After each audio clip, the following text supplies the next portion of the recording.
जय हिंद सर।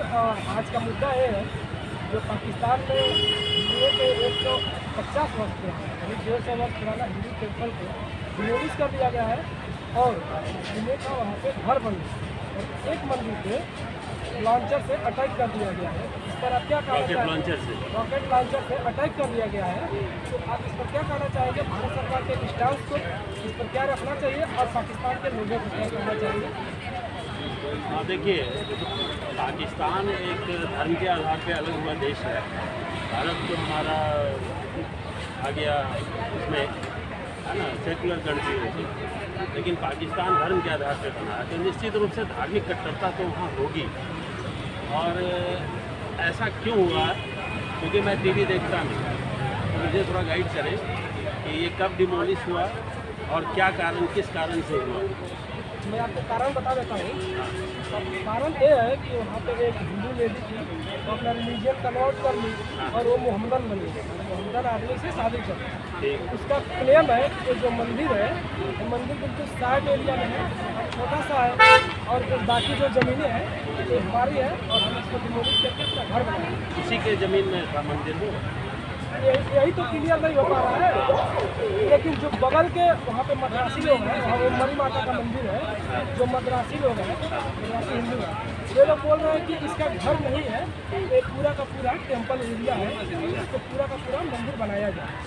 कारण ये है। तो इस पे हमारे वहाँ की कोर्ट भी कुछ नहीं कर रही है। नहीं, इसमें देखना होगा, इसमें सरकार को इस पर कदम उठाना होगा, पूछना होगा कि आखिर ऐसा क्यों हो रहा है, एट्रोसिटीज़ क्यों हो रहा है। माइनॉरिटीज़ है ना, हिंदू वहाँ माइनॉरिटीज़ में, जैसे मुस्लिम्स यहाँ माइनॉरिटीज़ में है, वैसे हिंदू वहाँ माइनॉरिटीज़ में है। तो उसका ख्याल रखना भी अपने देश के लोगों का काम है, अपने देश के शासन प्रशासन सरकार का भी काम बनता है, ड्यूटी।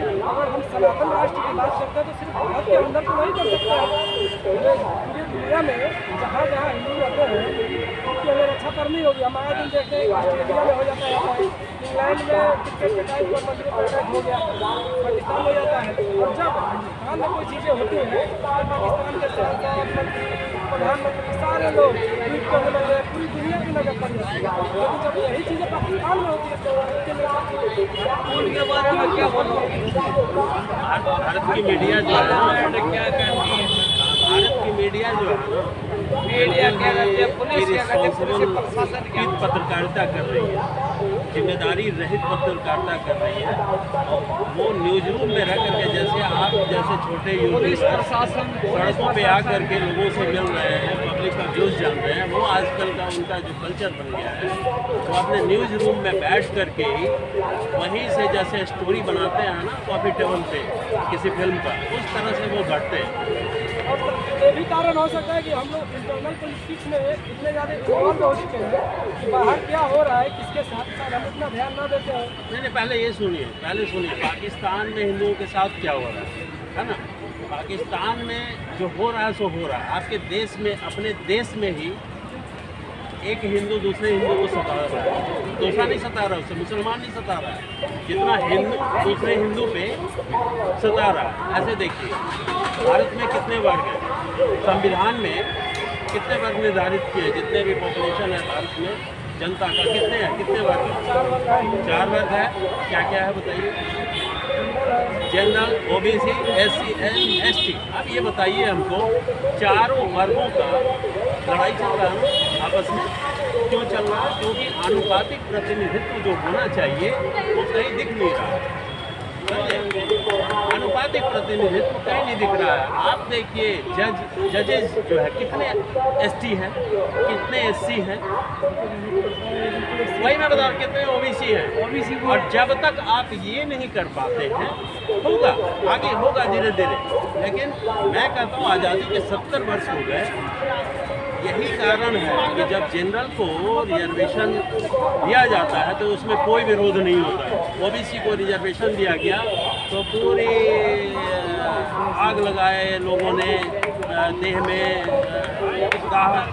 दाह हो गया, उसका आत्मदाह कर लिया, क्या कर लिया, बहुत सड़कों पे खून खराब हुआ। उसके बाद लागू हुआ और वो 10%, आप बताइए 15% जो लोग, 15% जिनको 10% ऐसे ही दे दिया गया, ऐसे ही अब 15% लोगों को 10% दे रहे हैं, तो परसेंटेज आप समझ रहे हैं 66% हो गया, ठीक है। और ओबीसी कितना परसेंट है, क्या सोचिए आप, उसको 75% देना चाहिए था। तो ये जो एट्रोसिटी चल रहा है, तो हिंदू ही डिवाइडेड है। तो डिवाइडेड कौन रख रहा है? डिवाइडेड अपने ही लोग, और हिंदू मुस्लिम में हम लोग फंस करके सही दिशा में नहीं जा रहे हैं, देश का विकास नहीं हो पा रहा। क्यों? क्योंकि कोई हिंदू आपस में ही झगड़ रहा है। हिंदू यूनाइटेड नहीं अपने देश में, आप दूसरे देश से क्या, दूसरे देश में क्या उंगली उठाएंगे आप सक्षम ही नहीं है।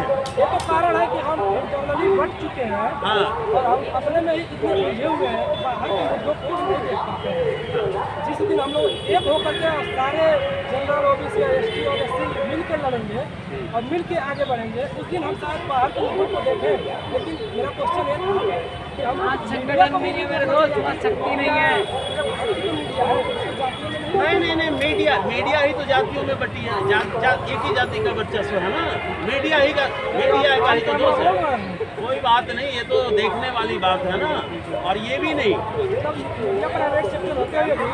प्राइवेट सेक्टर होते हुए भी आप उनके टॉप एंकर्स को देख लीजिए। जब तक देखिए कोई वन है, जंगल है, ये बगीचा को दिखाइए है ना, ये बगीचा है। इस बगीचा में अगर एक ही पौधा लगा हो, सुंदर लगेगा। और एक रोग अगर लग गया किसी एक प्रजाति को, तो पूरा खत्म हो जाएगा। उसी तरह से डाइवर्सिटी यानी जैव विविधता, उसी तरह से किसी भी संस्थान में जैव विविधता, जाति विविधता होनी चाहिए। हर एक वर्ग, चारों वर्गों से बराबर प्रतिनिधित्व होना चाहिए। तो उससे क्या होगा, जातियों के अपने अपने गुण भी होते हैं विशेष। कोई जाति होती दबंग होती है, कोई डर से, किसी को डराएंगे डर जाएगा। जातियों के गुण होते हैं ना। तो जब सभी जातियों के लोग होंगे मीडिया में, तो उसे कोई पॉलिटिशियन डराएगा। तो हो सकता है कोई जाति ऐसी हो जो ना डरे गलत बात पे, नहीं मैं तो अपना कर्तव्य निभाऊंगा, सच्चा काम करूंगा। तो इसलिए जैव विविधता की आवश्यकता है हर एक संस्थानों में, सुप्रीम कोर्ट में, हाई कोर्ट्स में, न्यायालय में, मीडिया में तो विशेष करके। आप यही देखिए, इसी दिल्ली में निर्भया गैंग रेप के बाद कितनी भीड़ हुजूम उमड़ पड़ी थी। अभी उससे बड़ा कांड हो गया, उससे बड़ा कांड हो गया, लेकिन वो दिख रहा है? नहीं दिख रहा है ना। क्यों? क्योंकि मीडिया का अनइंटरप्टेड 24 आवर्स उसकी रिपोर्टिंग चल रही है। ये कारण है। ये भी शायद एक कारण हो सकता है कि हम लोग इतने ज़्यादा बटे हुए हैं कि हम बाहर की चीज़ों पे उतना ध्यान नहीं दे पाते हैं। लेकिन सर हम लोग अपने टॉपिक से थोड़ा सा हट गए हैं। टॉपिक हमारा ये है, आप पाकिस्तान से क्या कहना चाहेंगे? जैसे भारत में हिंदू पे कुछ होता है तो यूनाइटेड नेशन में लगता है बहस होने, यूरोपियन यूनियन में बहस होता है। लेकिन जब पाकिस्तान में हिंदुओं पर कुछ हो जाता है तो भारत सरकार को, पाकिस्तान में अगर कुछ हो रहा है ना, तो आप भारत सरकार को आवेदन कीजिए, निवेदन कीजिए, ट्विटर पे ट्रेंड चलाइए, ताकि अपने देश, आप कुछ नहीं कर सकते ना, ताकि सरकार जो है ना इसके लिए अपना संदेश दे। आप समझे ना।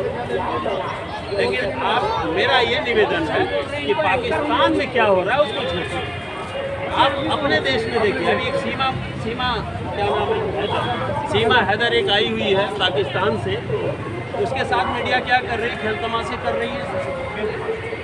डेली जा करके उसके इंटरव्यू लेती है। जिसको जेल में होना चाहिए, मीडिया को तो मिलने नहीं देना चाहिए। उसको नार्को टेस्ट करा करके जो है, नहीं, देश का टाइम क्यों खराब किया जा रहा है?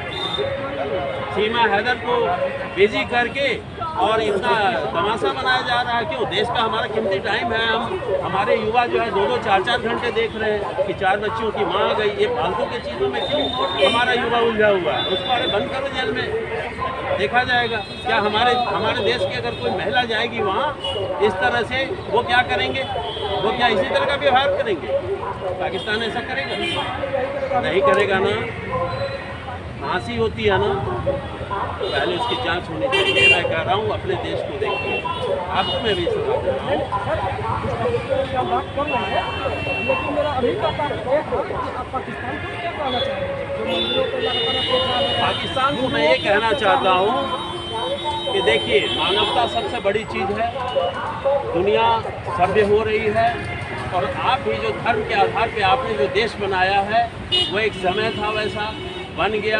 आप हिंदू मुस्लिम सब छोड़िए, सबको समान अधिकार दीजिए और भारत के तर्ज पे आप अपना देख लीजिए भारत कितना आगे विकसित हो गया और आप कहाँ रह गए। इसलिए आपकी जो भी टेक्नोलॉजी है, आपकी चोरी की टेक्नोलॉजी है, हमारे अपने देश की स्वदेशी विकसित टेक्नोलॉजी है, चाहे स्पेस क्षेत्र में देख लीजिए, चाहे और किसी क्षेत्र में देख लीजिए, तो आप भी समान नागरिक संहिता लागू कीजिए, सभी को बराबर हक दीजिए और धार्मिक आधार पे जो देश है उसको आप विद्वान लोग बैठ करके पाकिस्तान के, और उसको धर्म के आधार पे नहीं बल्कि एक